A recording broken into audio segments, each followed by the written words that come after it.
Good morning, everyone. Welcome to you, those of you who are here, who have braved the elements in the very rainy area, and those of you who are joining us on live stream. Now, I want to bring you up to date with some people on our prayer list, and maybe you might have someone else that I have not included on this list. Chuck Harrison had his stint put in, and he then had to go back to hospital because of his oxygen level was low.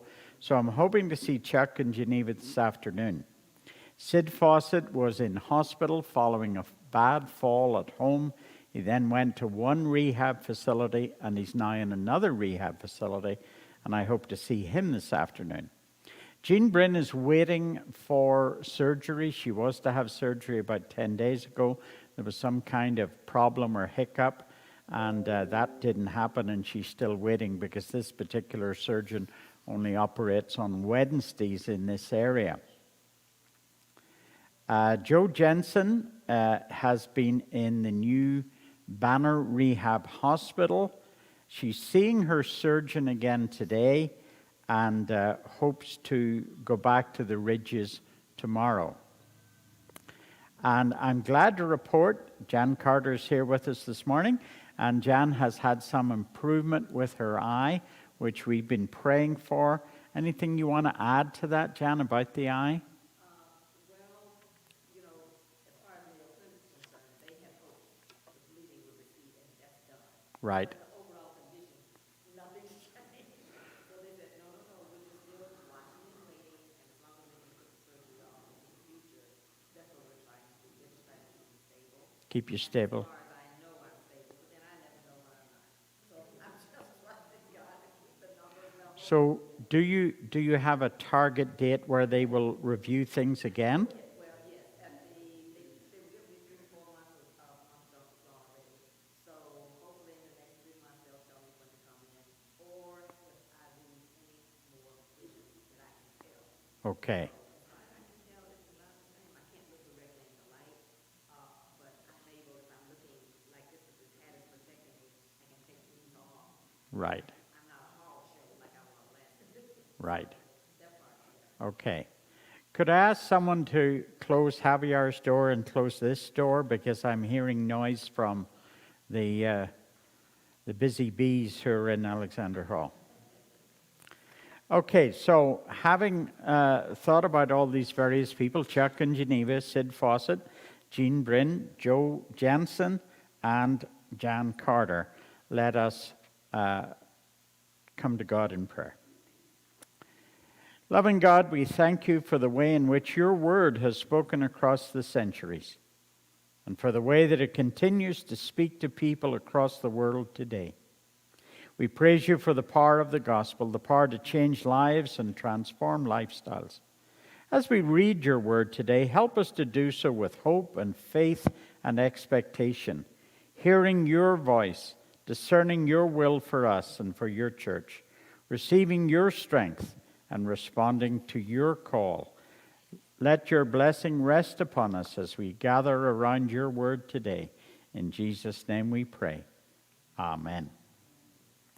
Okay, if you're following in the Pew Bibles, we're at page 1824. We're going to pick up in Philippians chapter 2, and we're going to look at verses 12 through 16 of the chapter. So, page 1824, if you're following in the Pew Bibles, Philippians chapter 2, and we're going to start from verse 12. But an introduction first.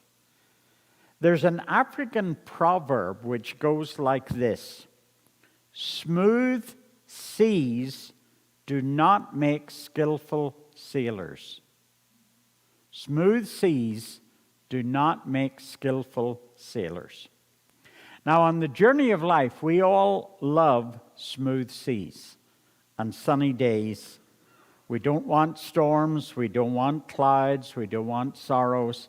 But most people are very seldom live such fortunate lives. Most of us in life at some time or other face discouragement, disappointment, distress, and we're familiar with it.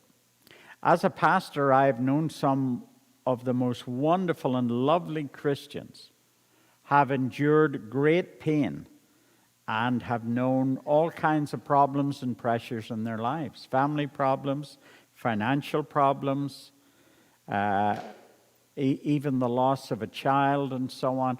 Those are things that are wounds that are in the heart, which for many people just never quite heal. I hope we learn from some of the great figures in the Bible, because a lot of them went through days of great trauma, great tragedy, great problems. The list is almost endless. Let me just highlight a few of them for you. Think of Job. Job, who when the book opens, had a wonderful family. He had marvelous lands. He had flocks and herds. He was extremely wealthy. He had a lovely set of children. He walked with God. And then suddenly, in the blink of an eye, all of Job's world comes crashing down. He loses his family. He loses his wealth. He loses his health. And he has these friends who are described as Job's comforters. I don't think they brought him much comfort. They come, and then, of course, just to crown it all, he has a wife who suggests that the way out of all his trouble is for him to kill himself. How could you go wrong with a woman like that at your side? So you think of Job. Think of Joseph, sold into slavery. Then when he's beginning to climb his way back up the ladder in Egypt, he's falsely accused of rape, thrown into prison, and he's there in the dungeon. Think of Hannah, who prayed and prayed after years of frustration and social disgrace to have a child. Because for a woman in those days not to be able to have a child, she was looked on as a second-class citizen. What was she for, was the attitude. If she can't even bear her husband's children, well, she's of no use. And think of Hannah. Think of Jeremiah, the prophet. Jeremiah, who was calling on Israel and warning Israel that they were going down the wrong path and God was going to punish them. And when Jeremiah sees his beloved Jerusalem destroyed, he sits right down and writes a book called Lamentations. Now, as a comic might say, in Lamentations there aren't a whole lot of laughs. Lamentations is a sad, sorrowful book about the awful things that Jeremiah sees. And think of the Apostle Paul, whose words we're going to look at now. Paul has spent his whole life, his whole strength, his whole energy in the service of Jesus Christ since the Damascus Road experience. And Paul has experienced pain and suffering. He's experienced imprisonment. He's experienced being shipwrecked, being stoned and almost killed. And now here he is in a Roman dungeon, and his active ministry is over. He no longer is free to go out and to reach the churches, to revisit churches, to strengthen them, encourage them, and so on. Now, if you remember, as we looked at chapter 1, the whole theme of Paul's letter to the Philippians is summed up in the word joy, J-O-Y. And as we looked at chapter 1, in verses 1 through 11, you see the joy of community. And then in verses 12 to 26, you see the joy of adversity. And then in verses 27 to 30, you have the joy of integrity. Paul urges them to live with integrity to influence the non-Christians around them. Now, last time we looked at chapter 2, we looked at the first 11 opening verses, and the theme there was the joy of unity. Now, today, as we look at verses 12 through 16, we're going to see the joy of responsibility. Let me ask you, have you ever heard these words? I want you to listen to them carefully. There are 4 requirements. Do what has to be done. Do it when it has to be done. Do it as well as it can be done. And do it that way all the time. Has anyone ever heard those 4 pieces of advice put together? Do what has to be done. Do it when it has to be done. Do it as well as it can be done. and do it that way all the time. Anybody? Okay. Now, you might think, I might get your agreement, and you might say to me, well, that's advice from a great preacher, a pastor, a philosopher, or a life coach. Right? I think you might be surprised to find those words come from the lips of Bob Knight. Bob Knight was a former U.S. Olympic basketball coach. He's in the Basketball Hall of Fame, but he's better known for a guy having a short fuse and throwing things all over the court and slapping players and all the rest of it. So it's somewhat surprising that those words come from him. Another person said, I believe in discipline.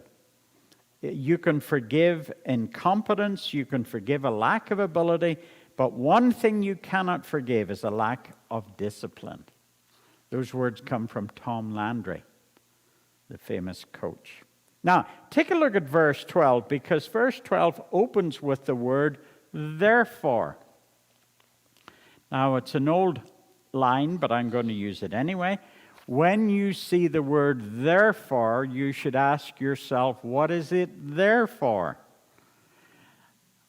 Okay, that seemed funnier when I was preparing this. But anyway, now what Paul is doing in verse 12 is he's bridging what he has said and what he has proclaimed in the first 11 verses. And so he moves into his, well, on the basis of that, therefore, having listened to what I've said in verses 1 through 11, what he's doing is he's moving from doctrine, this is what you ought to do, to practice. He's moving from belief, if you believe this, if you accept this, then you ought to be behaving in this way.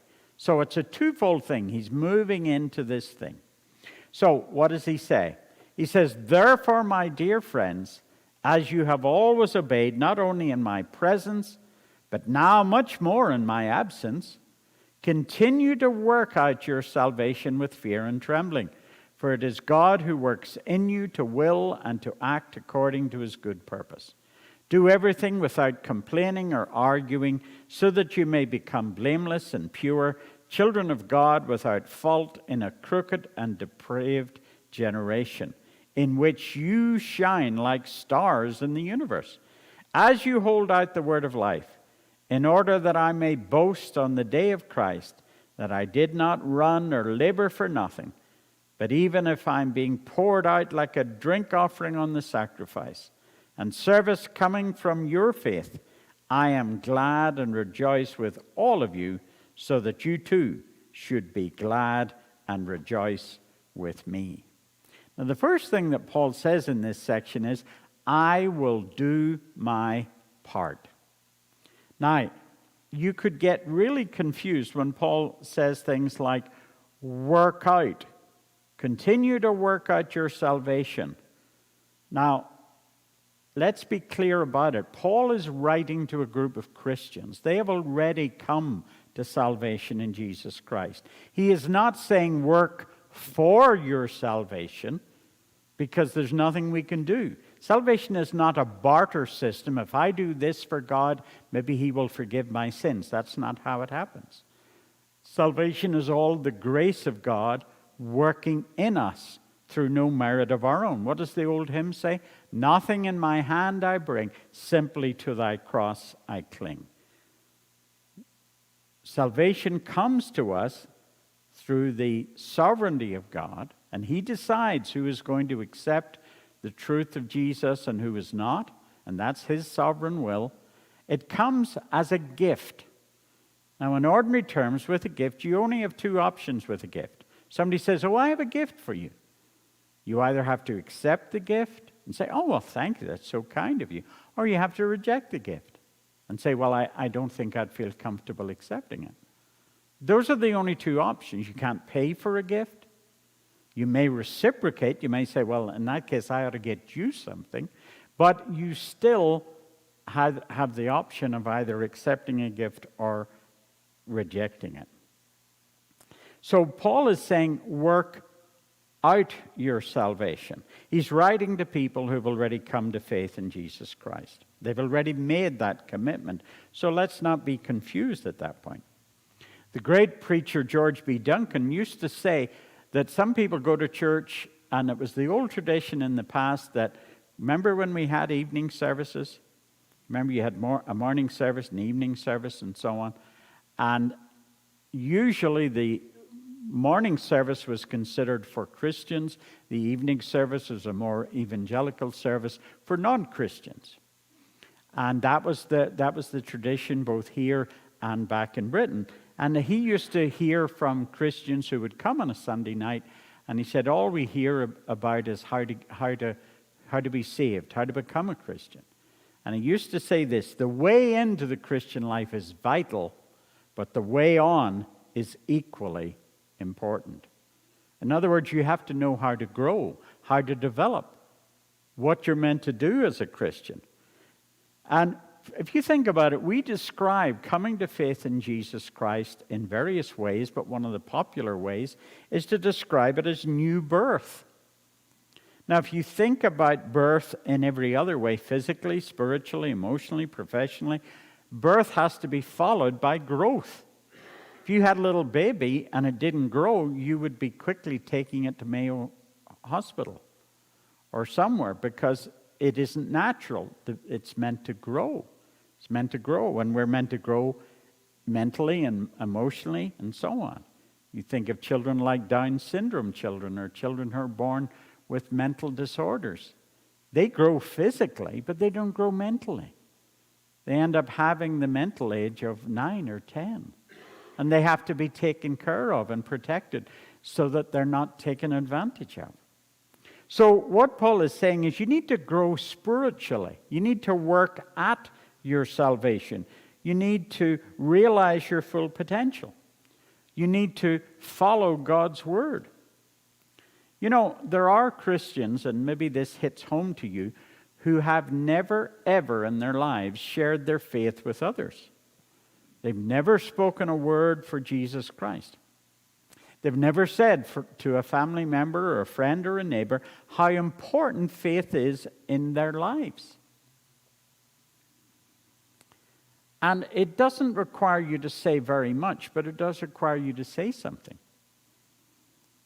You have no idea how much you can influence the lives of other people. And you know a unique set of people which maybe not many other people know. Now, why do you eat at a restaurant for the first time? Well, yes, you're way ahead of me, Jan. There's 2 reasons. You may have seen an advert for this restaurant. And if you live in Sun City, you may have clipped a coupon. You may have seen a note for an early bird special. Or as Jan has said, some of your friends or neighbors have said, hey, we went to that new restaurant in Bell Road the other night. We had a wonderful meal. That's why you go. Why do you go? Because some of your friends, someone you know, speaks enthusiastically and excitedly about their experience. Why do you pick a plumber? Because this particular plumber did a job for your friend. Why do you pick an electrician? Why do you pick somewhere to get your car serviced? Because someone else has said to you, oh, they did a great job in my car and it wasn't too expensive. Why do you change to someone who's doing tax preparation for you? It's tax season. And you might switch from one company to another, one individual to another. Why? Because a friend who you love and trust has said to you, they were great with me. I really would recommend them. We'll recommend everything in the world except our faith. Now, here's an example. You don't need to turn to it, but in Acts chapter 8 and verse 2, Dr. Luke is telling us what happened when persecution broke out against the church in Jerusalem, and the Christians in Jerusalem decided it was time to get out of town. And so it says in Acts chapter 8 and verse 4, then those who had been scattered abroad preached the word wherever they went. Let me say that again. Those who were scattered abroad preached the word wherever they went. The interesting thing is these are ordinary Christians. These are ordinary followers. They're not clergy. They're not apostles. They're not leaders. And the word preached is not the usual word for what I try to do every Sunday. The word in some versions has been translated, they went everywhere gossiping the word. In other words, they did exactly what I'm suggesting to you. They just shared their faith in the most natural way with people they met in the marketplace, out in the streets, at a sports event, at a stadium, wherever. They shared their faith. They talked about their faith. They talked about their faith in Jesus. Now, we're given power. God's power is in us, but it's in us, through us, for other people. And so, Paul says the first thing, let me go back to verse 12 a second. Paul talks about fear and trembling. Now, that might be a problem for you. You might say, well, I'm not sure that I want to continue to work out my salvation with fear and trembling. You might stumble over that. Let me just say this, that the words mean with a proper sense of respect for God and responsibility. You're doing it not out of fear. You know, when we think of the word fear, we think of a scary movie. Or you think of your wife's voice ringing out over the family room. But it means a sense of respect to God and realizing, hey, it's my responsibility to share my faith. It's my job to share my faith. The second thing, not only is Paul suggesting to the Christians that they should do their part, he says to them, now I will depend on God. Now, the power of God, as I've said, is in us and through us for others, and it's a partnership, God and us working together. We are God's hands in this world. We're God's lips in this world. And people will either see the authenticity of our faith, the genuineness of our faith, the vitality of our faith, or they'll see very little of faith in us. You remember that old phrase, if you were charged with being a Christian, would there be enough evidence to have you convicted? Does your faith show through in your life? You know, it's a partnership. I love that old story told in Ireland about the Catholic priest who used to walk down the village street, and he came upon a house where it had been kind of run down, and this new guy, Sean, had taken it over, and he obviously had what you Americans call a green thumb. And he had transformed the garden. It was a blaze of color, all kinds of plants, all kinds of flowers. It was just gorgeous. And the Catholic priest would say, good morning, Sean. Oh, he says, you and the Lord have done wonders with this garden. And he would say this every day as he walked down to the local store to get his newspaper. And Sean got a bit tired of hearing this, you know, and every day the priest would say to him, Sean, you and God have done wonders with this garden. And finally, Sean said to him one day, Father, that might be true, but you should have seen this garden when the Lord had it all by himself. In other words, it needed human hands. It needed someone to dig the soil and till it and fertilize it and plant the right plants and all the rest of it. It's the same idea. Paul is saying we're in partnership with God. So God works in, and through us in a whole variety of ways. And there's all kinds of ways that we can do things that make a difference. We can make a phone call to patch up an old quarrel.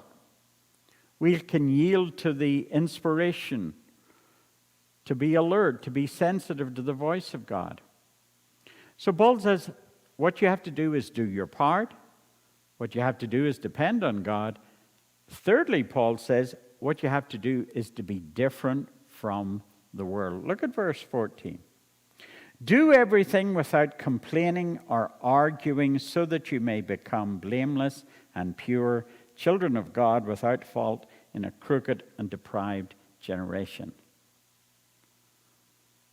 Now, verse 14 doesn't tell you how to do something.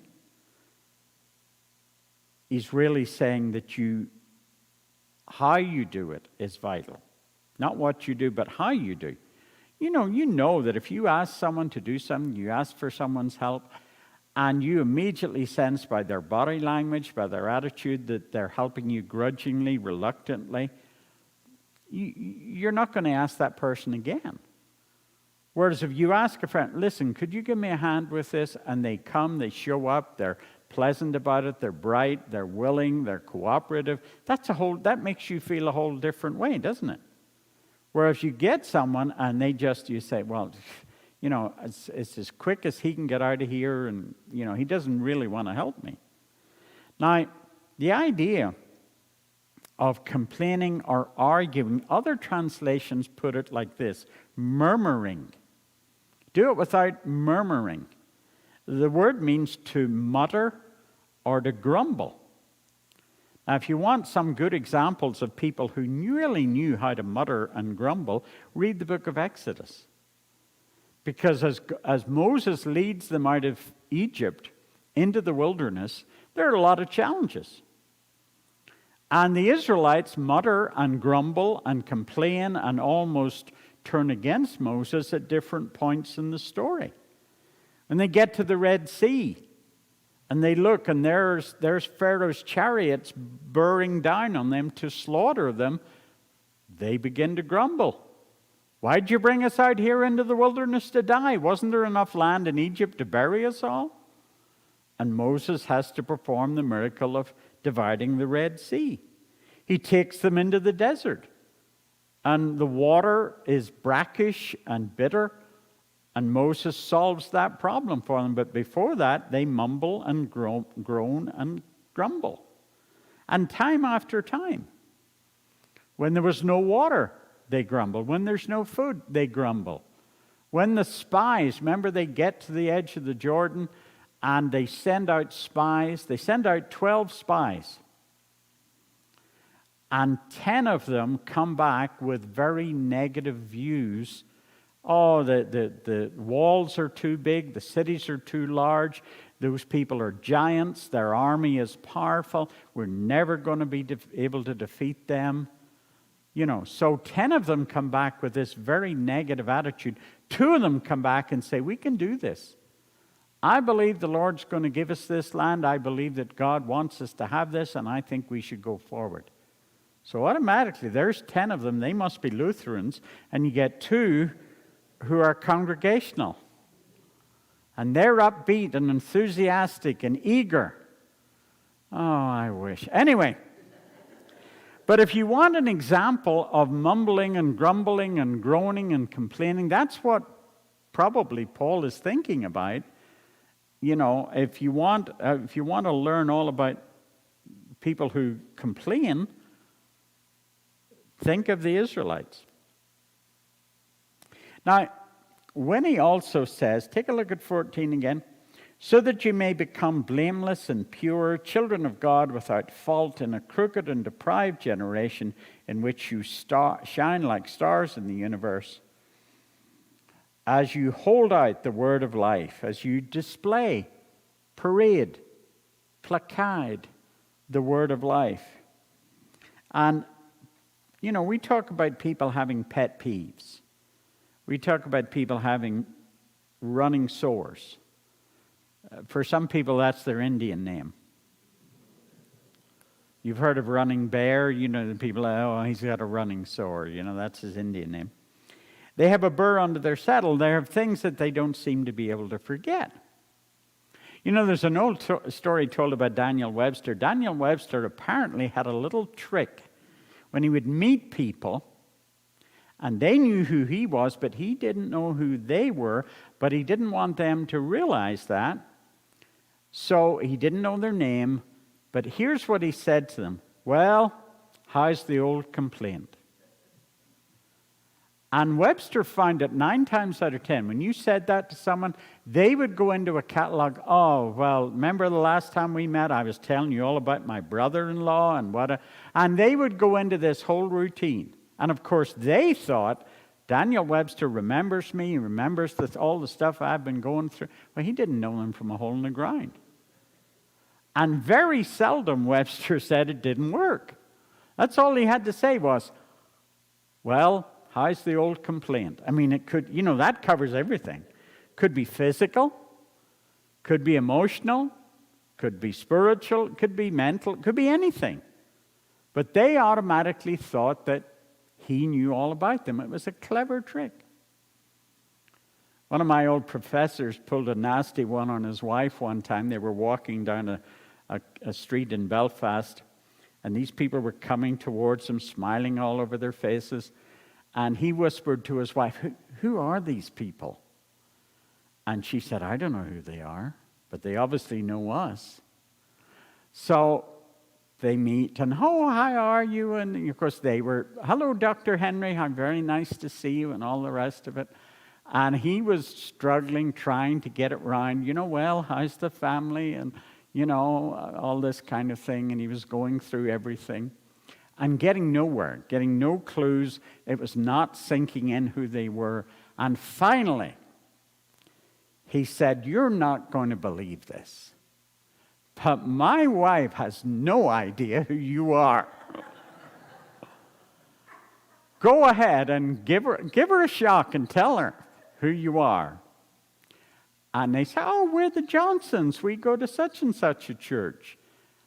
And he said to her, you see, I told you. Heather would have killed me for that one. So I think Webster's thing was much better. How's the old complete? You might want to try that. Meet somebody in Fry's and you're not really sure how they are. Now, as Christians in Philippi, they're members of a tiny minority. Think about that. This is a city of tens of thousands of people, and they're just a handful. Tiny, tiny percentage, but they have influence way beyond their size because of how they live. Now, maybe the phrases blameless and pure might cause you some trouble. How you say, well, that's setting the bar kind of high. We're supposed to live blameless and pure. But let me explain. Blameless described wine that had not been diluted. It was pure. It was all wine. It was the tradition at family feasts, and especially with children, you would pour a glass of wine, you would pour an equal amount of water in it. And so you watered down the wine so that it went further and people did not become intoxicated. So that's what it means. It means wine that has not been diluted. It also is used to describe gold or silver, which is pure gold or pure silver. It hasn't had any other metal added to it to bulk up the weight. And that's the idea. Now, when Paul talks about a crooked and depraved generation, crooked actually is a medical term. It's the word scoliosis, from which we get the idea of a curvature of the spine. That's the same word. That it is, when he talks about being crooked, he means bending, out of shape.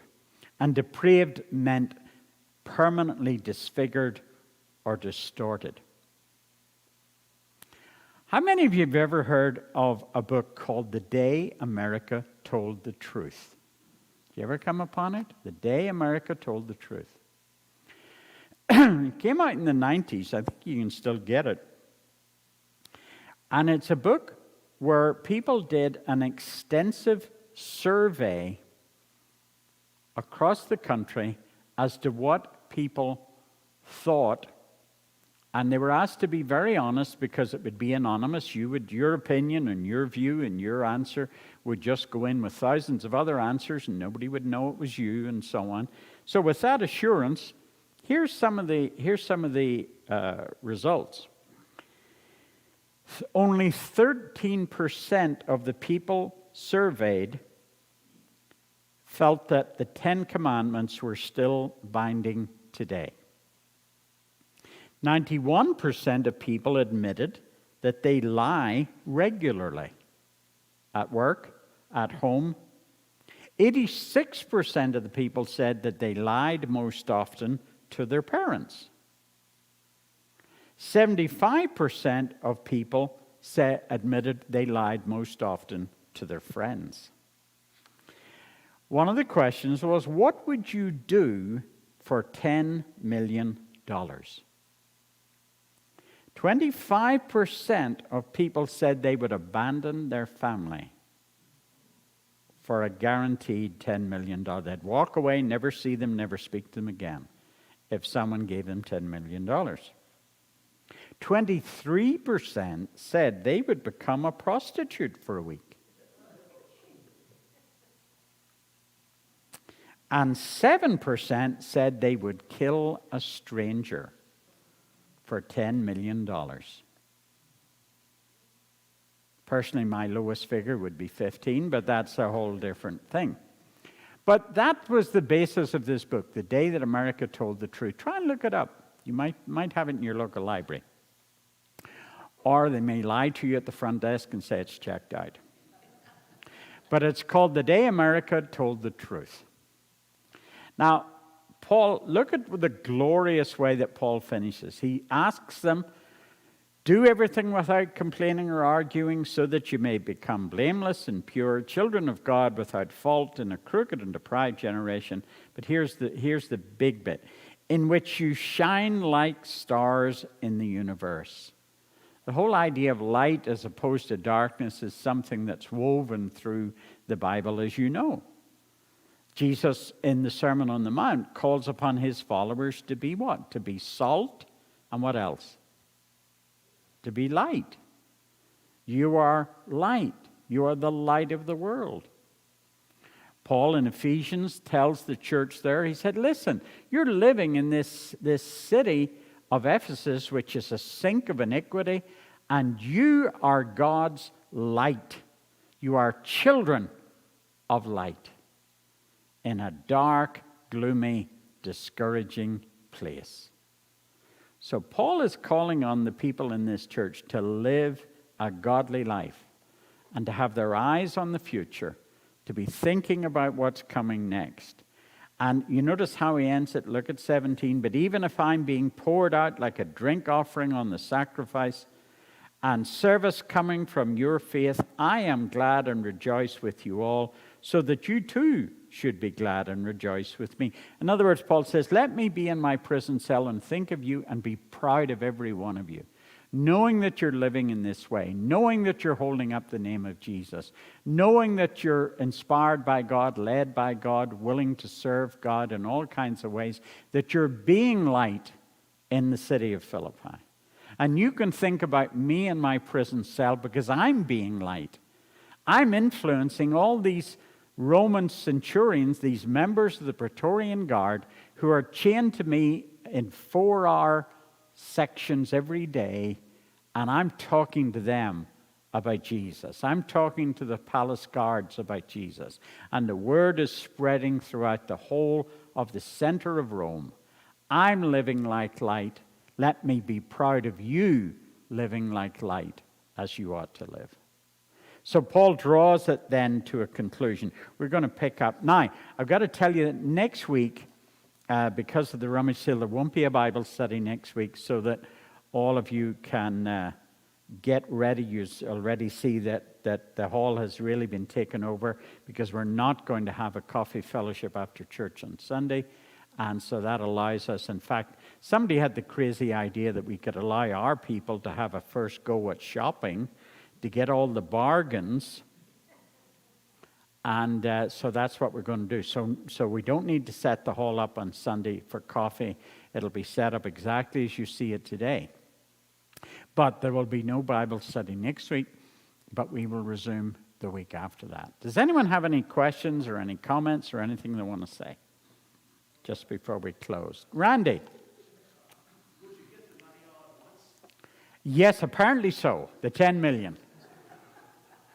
Should I call Nancy and alert her? I just want to know, how much is it cash? Well, it's probably a bit like the lottery. You can sign up to get the one-time cash payment, or you can get it on the drip the drip system, you know.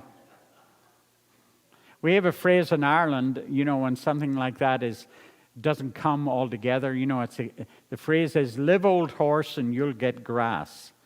In other words, if you live long enough, you'll get all of it, you know, but what would happen if you stepped out in front of a number 7 bus and got killed, you know? But I will call Nancy and tell her that she should be careful.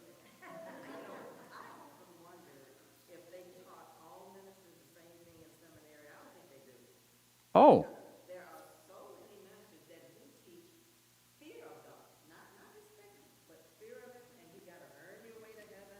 It's not a gift, No.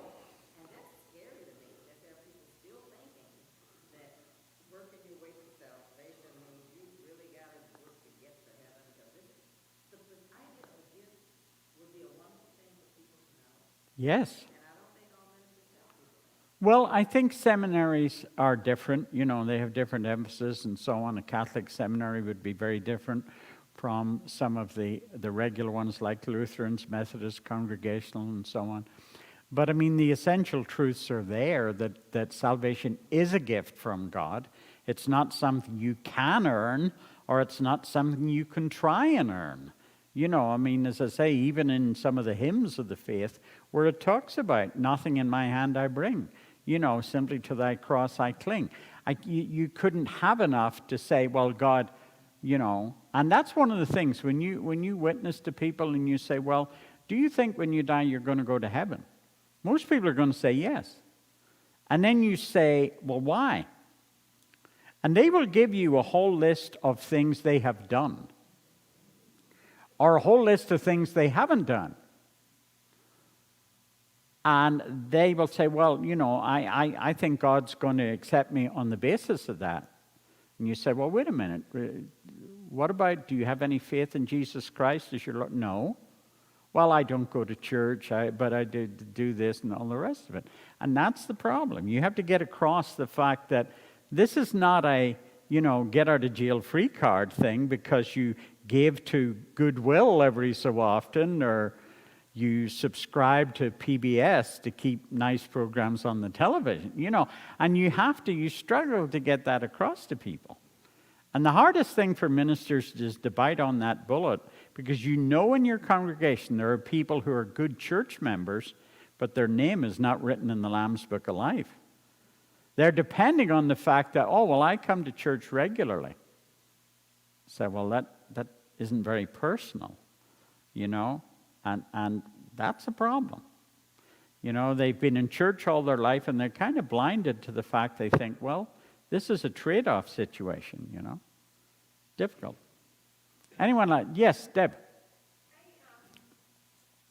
an extent, I think that once you profess your faith and you believe in Christ, you have an obligation. It goes back to that responsibility to develop your soul or your inner spirit so that you reflect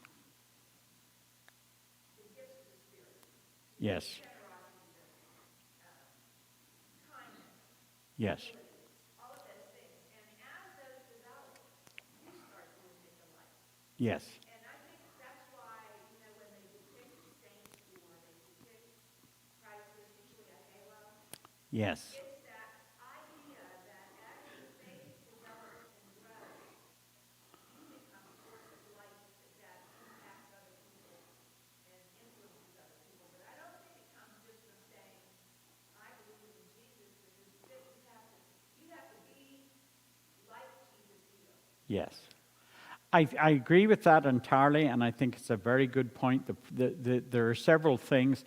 I always liked what George Duncan said, that the way in is vital, but the way on is equally important. And he knew a lot of Christians were going to church on a Sunday night, and they weren't being fed, they weren't growing, they weren't developing in their Christian life, you know, and all the emphasis was on coming to faith, but, well, okay, I've come to faith, what happens next? You know, and that kind of thing. And that often can be a problem. And as you say, you're meant to grow. You know, you're meant to develop. You're meant to go forward. Like using the baby analogy, there's meant to be growth, you know. It's like that age-old story about the kid who's put to bed and his parents are downstairs and suddenly they hear this thump on the floor and they run up and there's the kid lying on the floor. He's tumbled out of bed. And they say to him, Stephen, what happened? He said, well, I guess I stayed too close to where I got in. And there are Christians who haven't developed, haven't grown, haven't one step since they came to faith. The phrase in Ireland is satisfied to be saved. You know, I'm going to heaven. I don't need to know anything more. I don't need to grow. I don't need to behave. I don't need to do anything, you know, to develop my faith. And that's a totally false and an erroneous view on the whole thing. We are meant to grow. I mean, throughout, I could take you to verse after verse where Paul is talking to these new Christians. Now, most of these letters in the New Testament are written to new churches filled with new Christians who've come out of a pagan culture and they're learning what it means to be followers of Jesus Christ. And Paul is saying to them, you've got to grow. You've got to develop. You've got to learn more. You've got to understand. You know, it's a bit, if you take the analogy, one of the problems with the Israelites was when they start to follow God, say on the journey through the wilderness, if you look at the whole Old Testament, it's a story of developing knowledge about what the Jews learned about God. They had to learn about the God they worshiped. They had some very strange ideas, and God had to teach them and train them and so on. For instance, if you look at the 8th century, what are called the 8th century ethical prophets, people like Amos and Hosea, the Jews had the idea, well, if I just go to the temple and I just offer the right sacrifices, I can live whatever way I like. God's not really interested in whether I cheat my neighbors, whether I cheat on my wife, whether I'm an out-and-out scoundrel. They had this idea, well, if you go to the temple, you offer the right sacrifice, everything's good. God and I are on great terms. And the 8th century prophets had to say, listen, morality comes with what you believe. You have to practice what you believe, otherwise it's completely at odds. You're behaving this way when you claim to believe this, and so on. And so that's the whole thrust of the 8th century prophets, is that how they behave has to be tied into what they believe. So there has to be a connection. Anyone else? No? Okay. Well, thank you all very much. Now remember, no Bible study next week, but we will resume the week after. Thanks so much, folks.